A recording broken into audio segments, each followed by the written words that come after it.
Invoice. Unmooring of the face, a Sunday, the full octave of the sun persisting in the view. Sidewalks blow rollerblades and trams my way.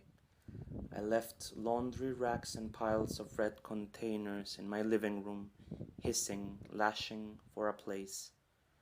I've never left perhaps as much as I am now. Helsinki puts on power plants and clouds and concrete shelters, Sunday best among the horses and the streets. Kalle has been sipping coffee, waiting. My Finnish friend has had to wait. The ziplock crackles, lined with ice.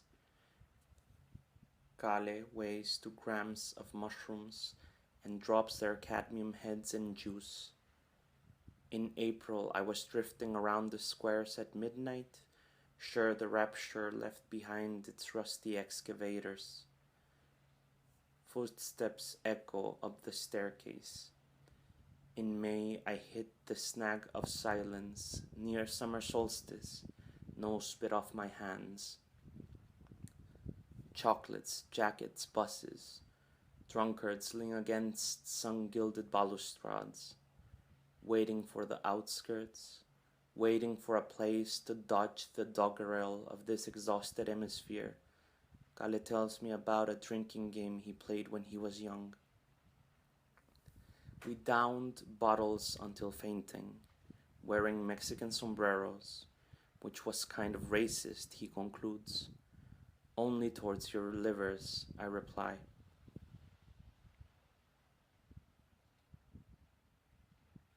The handrails of the bus shake in a blur. Glinting lawns across the neighborhood slither in the sequestration of the northern lights. We've been taking off the edge of death with stories. I once believed the man is one who downs a bottle and gets up to work at dawn.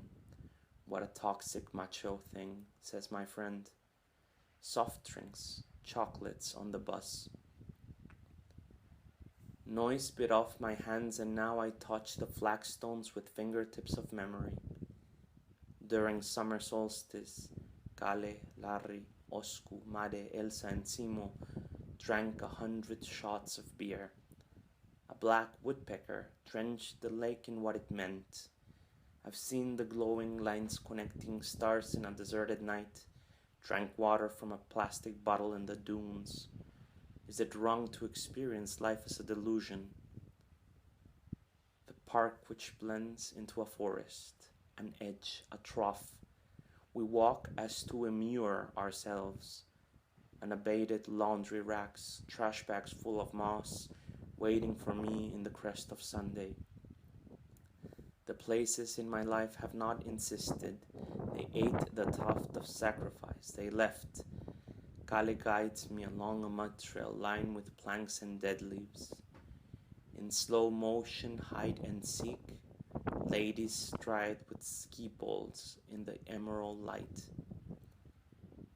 This melody of silt, my galoshes in water, the relinquishment of air is in the air, the forest gleams in the syrupy mist like a chopping block.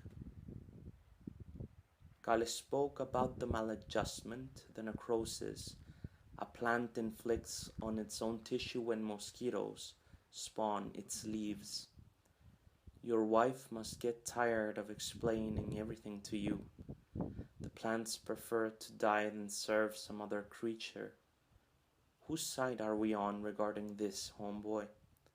A plunge, a serpentine of membranes, strollers in the thicket.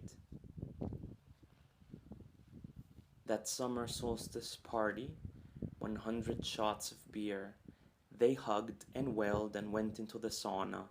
Larry threw so much water on the boiling rocks, the painting on his face turned devil red. My parents said I should not return for Christmas. The tip of the band-aid peels off from time to time. We marched naked, smoldering from the sauna to the lake. The ladle in Larry's hand, held like a spear, claimed he missed the charring snow. I can recapture faith in the reality of problems prodded by the wind. Sitting on a boulder, Kale finally explained there is no difference between the verb to be and the verb to have.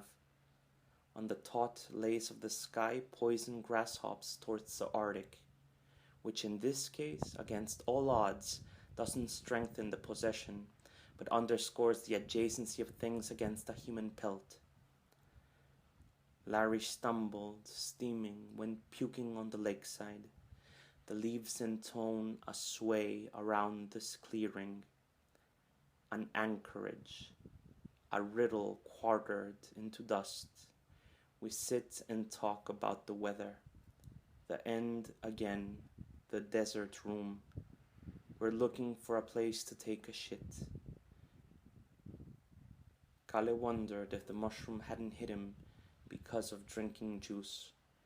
We had to call the ambulance for Larry, who spent the whole night shivering. Rusty barrels lined the fields. The joke was not enough disruption. A land, a graceless beast with a big heart. The sun is seething on the rapids of the forest flanked by highways, rest assured. You've been branded with a shapeless ember. No need to bid forgiveness. Bite the veil. You'll get the invoice in the mail.